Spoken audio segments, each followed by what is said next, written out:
Sometimes when we do meditation practice, we experience calm and tranquil states. But sometimes when we do meditation practice, we experience agitation, impatience, restlessness, and so forth. There's a tendency to think when that kind of thing arises that I'm doing something wrong, that it's not okay. I would say that not only is it okay, but actually it's quite natural.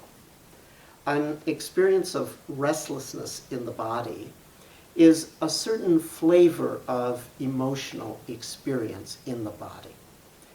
I use the word feel to refer to body sensations that seem to a person at a given time to be emotional in nature.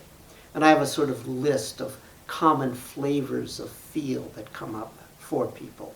The biggest uncomfortable ones are anger, fear, sadness, shame/embarrassment. But right after the big four comes what I call agitation or impatience. Now, it may not be dramatic like anger, fear, sadness, and shame, but the don't want to sit still, antsy kind of feel is very significant because it informs the day-to-day life of everyone. Most people are hopefully not living on a day-to-day basis with rage, terror, grief, and shame flavors in their body. But almost everyone experiences, usually below the threshold of awareness, a kind of subtle agitation, impatience quality in day-to-day life. That's what gives that sense of being driven and frenetic, that inability to stop on a dime.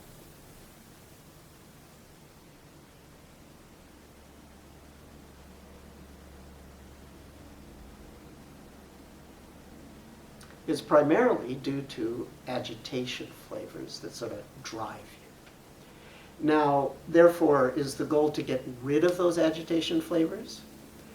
Well, no, I wouldn't really say quite that. The goal is to be able to have a complete experience of those agitation flavors. What do I mean by a complete experience? I mean that you experience it with an extraordinary degree of concentration, sensory clarity, and equanimity. These are technical terms within the basic mindfulness system that I teach, and I've defined them elsewhere. When you bring enough concentration, clarity, and equanimity to any ordinary experience, it becomes utterly extraordinary. And that includes negative experiences, uncomfortable experiences, like agitation flavor in your body. It's desirable to be able to have a complete experience of the agitation flavor. That doesn't mean, however, that you necessarily have to work with it when it comes up. You may choose to focus away from it. So you're practicing, everything is sort of calm and whatever. Let's say you're focusing, you're focusing on your breath, for example, your breath sensations. And all this agitation comes up. So what should I do? Well, one possibility is to just let it be there, but in the background, and you keep bringing your attention back to the breath. But you don't think it's a bad thing that it's there. You don't try to suppress it.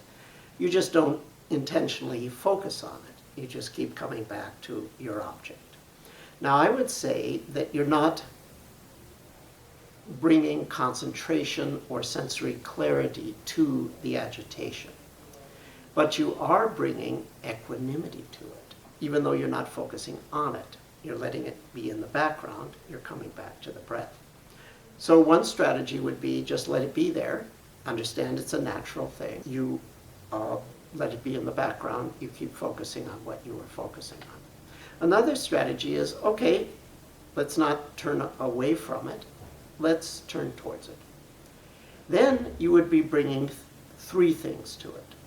You would be accepting it as a flavor in your body, so that's the equanimity piece. But you were doing that before, hopefully. That was already helping a little bit. But now you're bringing concentration and sensory clarity. You're intentionally focusing on it and ignoring other things. And you're trying to be aware of the locations, the changing intensities, and so forth. And as a result of that, that agitation flavor will cause you less and less suffering. And as it causes you less and less suffering, it will less and less drive your behavior in day-to-day life. In general, when a challenge comes up, one has the option to either turn towards it and work with it as an object of focus, or one has the option to just let it be in the background and stay with what you were originally doing. You can learn something from both ways of working, and I usually encourage people to explore both possibilities. That gives you flexibility. The price of flexibility, though, is complexity. I've mentioned that one of the weak points of my approach to meditation practice is that I give people a lot of options. That also could be taken as a strong point, of course. So I give people ways of turning their attention away from challenges onto restful states or positive states or the energy flow of the experience and so forth. But I also give people ways of bringing their attention towards the challenge and accepting it as an object, perhaps solidified, uncomfortable, objectified, but you're opening to it, turning the attention towards the challenge. If when you're practicing, the agitation flavor comes up, it's certainly not a problem. It's certainly okay. In fact, it's totally natural that that's going to happen from time to time. What to do about it? Well, there's a lot of things you could do, and they're all good. Which should you do? Should you turn towards it? Should you turn away from it?